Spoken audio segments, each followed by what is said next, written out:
Questions for reflection.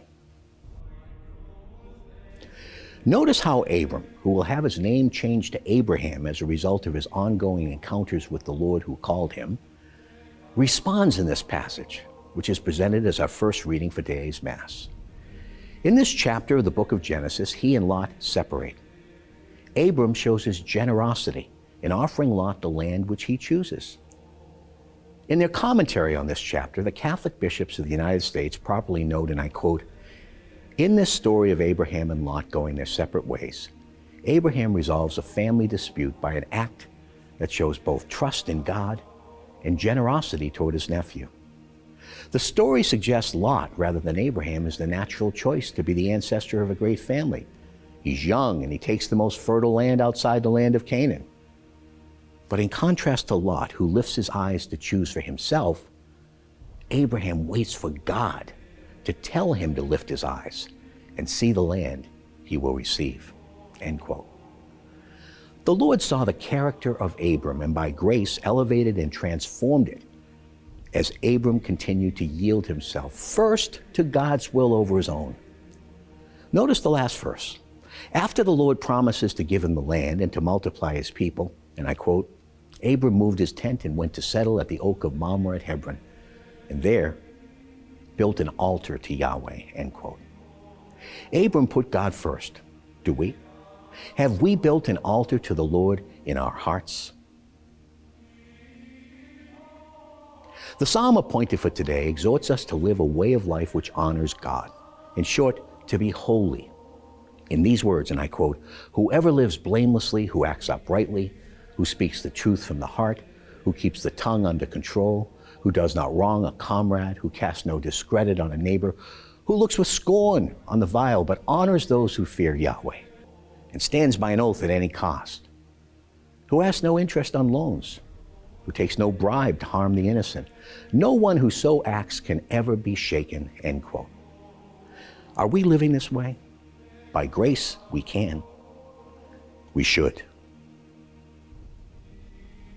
These challenging words of Jesus in our Gospel for Holy Mass are taken from a longer discourse given to his disciples concerning what should characterize their lives as his followers.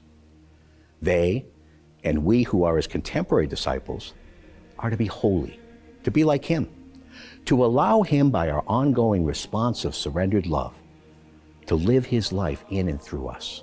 He reminds them and us that the path to heaven, to eternal communion with God, passes through a narrow gate. He is the gate. Only by grace, his free gift, his divine life mediated to us, can we grow in holiness and make it through that gate. That holiness will be manifested in our lives as we correspond, cooperate with his grace, and allow him to make us new. St. Jose Maria Escriva wrote these inspiring words which help put into context how the stuff of our ordinary life provides us with all we need to walk in this way. And I quote the saint, "When a Christian carries out with love the most insignificant everyday action, that action overflows with the transcendence of God. That is why I've told you so often and hammered away at it that the Christian vocation consists in making heroic verse out of the prose of each day. Heaven and earth seem to merge, my children, on the horizon, but where they really meet is in your hearts when you sanctify your everyday lives. Sanctify your everyday lives." And with these words, I refer to the whole program of your task as Christians. Stop dreaming. Leave behind false idealisms, fantasies, and what I usually call mystical wishful thinking. If only I hadn't married. If only I had a different job or qualification. If only I were in better health. If only I were younger. If only I were older. Instead, turn to the most material and immediate reality, which is where our Lord is. "Look at my hands and my feet," said the risen Jesus. "Be assured that it is myself. Touch me and see. A spirit has not flesh and bones as you see that I have." The saint continues, "Light is shed upon many aspects of the world in which you live when you start from these truths. Take your activity as citizens, for instance. A man who knows that the world, and not just the church, is the place where he finds Jesus Christ, loves that world. He endeavors to become properly trained, intellectually and professionally. He makes up his own mind in full freedom about the problems of the environment in which he moves. And he takes his own decisions in consequence.